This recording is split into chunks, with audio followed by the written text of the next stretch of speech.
മൂത്ത മകള് അന്യമതസ്ഥയിൽപ്പെട്ട ഒരു കൊച്ചനുമായി ഇഷ്ടത്തിലാവുകയും അവനെ വിവാഹം ചെയ്യുകയുള്ളൂ എന്ന് ഉറപ്പിച്ച് പറയുകയും ചെയ്തു.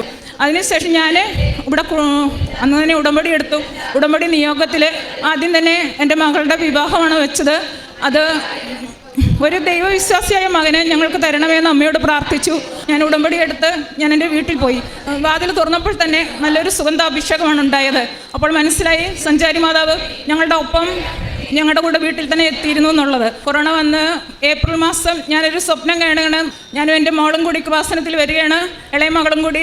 അപ്പോൾ കൃപാസനത്തിൻ്റെ ഫ്രണ്ടിലത്തെ ലോക്കൊക്കെ അടച്ചിരിക്കുകയാണ്. ഈ ചെറിയ വഴി കൂടി കൃപാസനത്തിൻ്റെ ഉള്ളിൽ കയറി. അപ്പോൾ ഇവിടെ അന്തോണിയസ് പുണ്യാളം നിൽക്കുന്നുണ്ട്. അൾത്താര ഫുള്ളും കർട്ടനിട്ട് മറച്ചിരിക്കുകയാണ്. ഞാനപ്പോൾ പുണ്യാളനോട് ചോദിച്ചു, പുണ്യാള എന്താ ഇന്നിവിടെ ദുഃഖവെള്ളിയാണോ?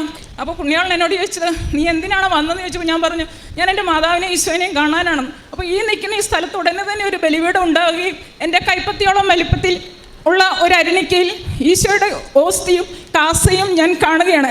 ജോസഫ് എന്നോട് പറയുകയാണ്, മോളെ കൺകുളർക്ക് എനിക്ക് അന്വേഷിച്ചൊന്ന് നിൻ്റെ ഈശോനെ അമ്മേനെയും കണ്ടോളൂ എന്ന് പറഞ്ഞു. അന്ന് ഞാൻ എൻ്റെ വീട്ടിൽ ഞങ്ങളൊരു ഹോസ്റ്റൽ നടത്തുന്നുണ്ട്. കൊറോണയുടെ സമയത്താണ് തുടങ്ങിയത്. കൊറോണ വന്നതോടെ അത് പൂട്ടുകയും ചെയ്തു.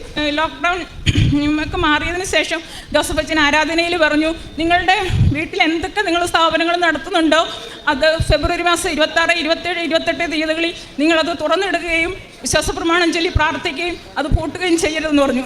അങ്ങനെ 3 ദിവസം ഞങ്ങൾ തുറന്നിട്ടു. അന്ന് വൈകിട്ട് 7 മണിയായപ്പോഴത്തേനും എൻ്റെ എല്ലാ ബെഡും, എൻ്റെ വീട്ടിലെ 16 ബെഡിലും കുട്ടികൾ വന്ന് നിറഞ്ഞു. എനിക്ക് എൻ്റെ മോളുടെ വിഷയത്തിന് ജോസഫ് അച്ഛനെ കാണാനൊരു ഭാഗ്യം ലഭിച്ചു. നീ പൂർണ്ണമായും മകളെ മാതാവിൻ്റെ കയ്യിൽ ഏൽപ്പിക്കാൻ പറഞ്ഞു. അച്ഛൻ എന്നെ ബ്ലസ് ചെയ്യുന്ന സമയത്ത് ഞാൻ അൾത്താരയിൽ ഒരു കാഴ്ച കാണുകയാണ്. മാതാവ് കുറച്ചും കൂടി ഫ്രണ്ടിലോട്ട് ഇറങ്ങി വന്നിട്ട് വലിയൊരു ചങ്ങല മാതാവിൻ്റെ കയ്യിലുണ്ട്. അതിൻ്റെ ഒരറ്റം മാതാവിൻ്റെ കയ്യിലും ബാക്കി മാതാവിൻ്റെ ദേഹത്തുനിന്ന് താഴേക്ക് പൊട്ടി വീഴുന്നതുണ്ട്, കാൽച്ചോട്ടിലോട്ട് വീഴുന്നത് ഞാൻ കാണുന്നതാണ്. പക്ഷെ എനിക്ക് അച്ഛനോട് പറയാനായിട്ടുള്ള ധൈര്യം ഉണ്ടായില്ല. അങ്ങനെ ഞാൻ വീട്ടിൽ പോയി.